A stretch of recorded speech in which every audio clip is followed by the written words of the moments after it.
శ్రీ గురుభ్యో నమ. 5వ అధ్యాయంలో 8, 9 శ్లోకాలు.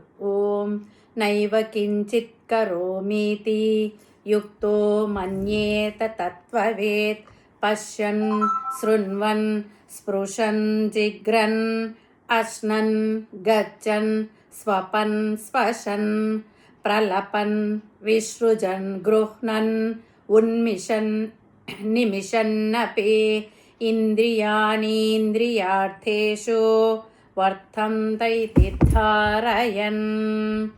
ముందు పదపదానికి అర్థం తెలుసుకుందాము.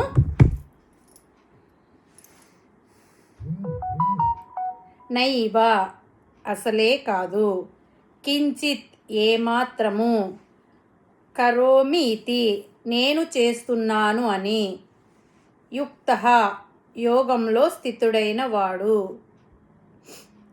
మన్యేత అనుకుంటాడు, తత్వవిత్ తత్వాన్ని తెలిసినవాడు, పశ్యన్ చూస్తున్నా, శృణ్వన్ వింటున్నా, స్పృశన్ స్పర్శిస్తున్నా, జిగ్రన్ వాసన చూస్తున్నా, అస్నన్ తింటున్నా, గచ్చన్ నడుస్తున్నా, స్వపన్ నిద్రిస్తున్నా, శ్వసన్ శ్వాస తీసుకుంటున్నా,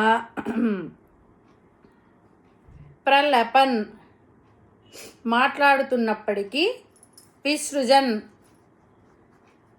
విసర్జిస్తున్నప్పటికీ, గృహ్ణన్ వస్తువులను స్వీకరిస్తున్నప్పటికీ, ఉన్మిషన్ కళ్ళు తెరుస్తున్నప్పటికీ, నిమిషన్ కళ్ళు మూస్తున్నప్పటికీ, అపి కూడా, ఇంద్రియాని ఇంద్రియములు అంటే జ్ఞానేంద్రియములు కర్మేంద్రియములు, ఇంద్రియార్థేషు అంటే అవి చేసే వాసనలు, శబ్ద స్పర్శ రూప రస గంధాది ఇంద్రియ విషయాలు, వర్తంతే ప్రవర్తిస్తున్నాయి, ఇతి అని ధారయన్ తలంచుచున్నారు. తాత్పర్యం ఏమంటే,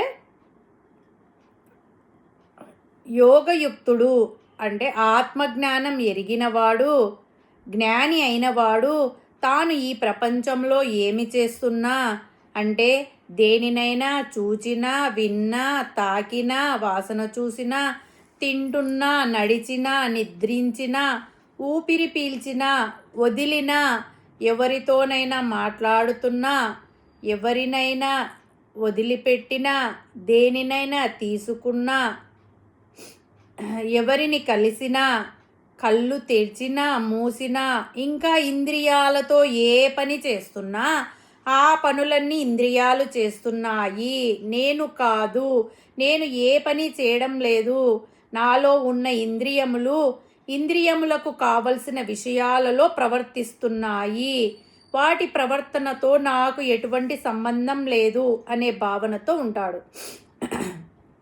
మనం ఇదివరకే చెప్పుకున్నాం కదా, ఆత్మ దేహంలో ఉండే ఇంద్రియముల కంటే భిన్నమైనది. ఇంద్రియములు చేసే పనులను కేవలం సాక్షిభూతంగా చూస్తూ ఉంటుంది. తనకు తానుగా ఏ పని చెయ్యమని ప్రేరేపించదు. ఏ పని అయినా చేసే స్వేచ్ఛను జీవుడికి ఇచ్చింది.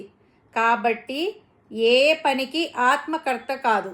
జీవుడు తాను ఎవరో మర్చిపోయి, తాను ఈ లోకానికి ఎందుకు వచ్చాడో మర్చిపోయి, దేహమే నేను అనుకుంటూ ప్రాపంచిక విషయంలో విషయవాంఛనలకు దాసుడై తన ఇష్టం వచ్చినట్లు పనులు చేస్తున్నాడు, బంధనాలు కొని తెచ్చుకుంటున్నాడు.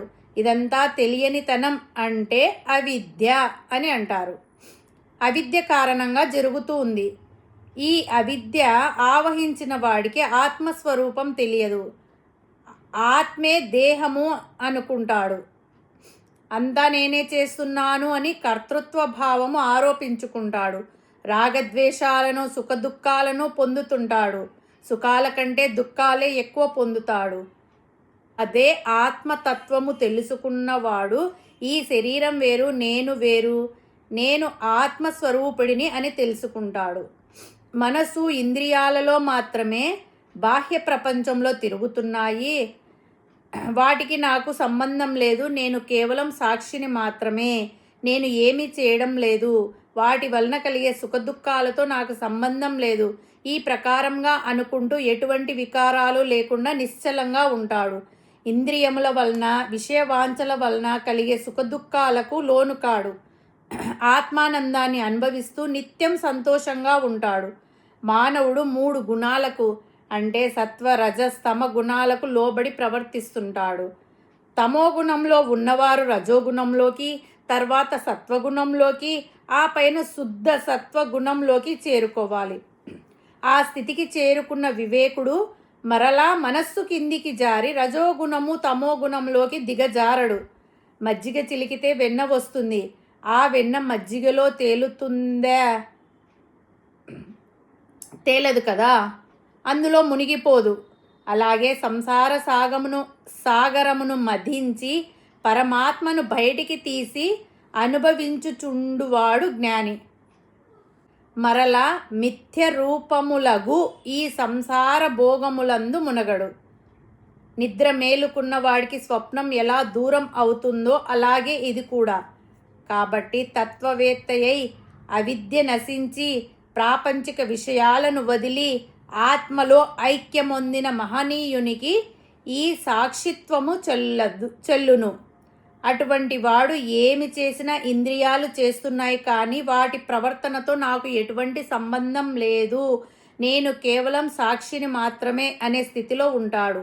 ఇటువంటి స్థితికి రావాలంటే నిష్కామ కర్మతో మొదలు పెట్టాలి. తర్వాత భక్తి, ధ్యానము, సాధన వీటి ద్వారా మనసును శుద్ధి చేసుకోవాలి. నేను వేరు ఆత్మ వేరు అనే విషయం అవగాహన చేసుకోవాలి.